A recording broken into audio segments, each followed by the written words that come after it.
Behind us, this is called the Training Command. And this is an idea that myself and some friends of mine came up with many years ago, about 10, 15 years ago. We decided, well, everybody comes up to the Warbird area. They want to see the Mustangs. They want to see the bombers. We all know about that. We read books about it. There's movies been made about them. But wait a minute, how about the trainers? How about the liaison airplanes?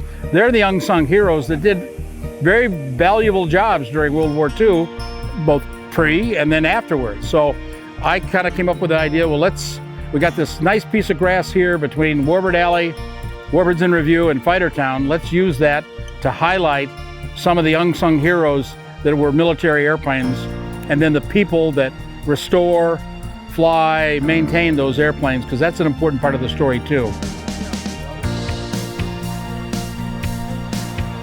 We weren't all born to know how to fly.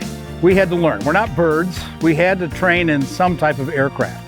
And that's varied tremendously from very, very simple airplanes to gaining more and more complex airplanes. So what we have behind us here is some of the primary trainers.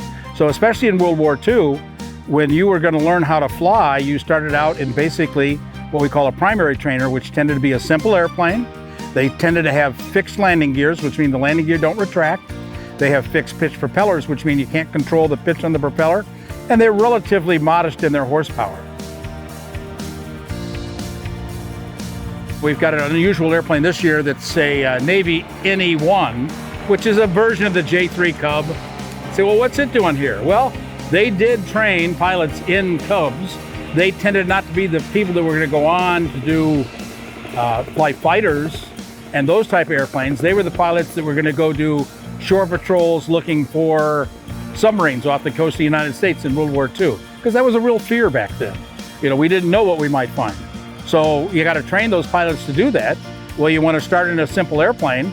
What better than a Cub to be simple, straightforward, learn how to fly before you get in more advanced airplanes. We have a multi-engine trainer next to us, affectionately known as the Cessna Bamboo Bomber.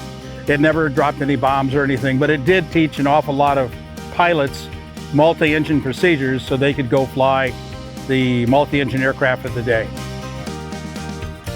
All the airplanes had a significant role in the history, whether they were trainers, whether they were observation airplanes, whether they were airplanes we learned how to bomb out of, what we learned how to do formation flying. They all have a story to tell, and we try to tell that story for our heroes that flew these airplanes in, sadly, all the nation's conflicts over the years. And that's what we're trying to honor here.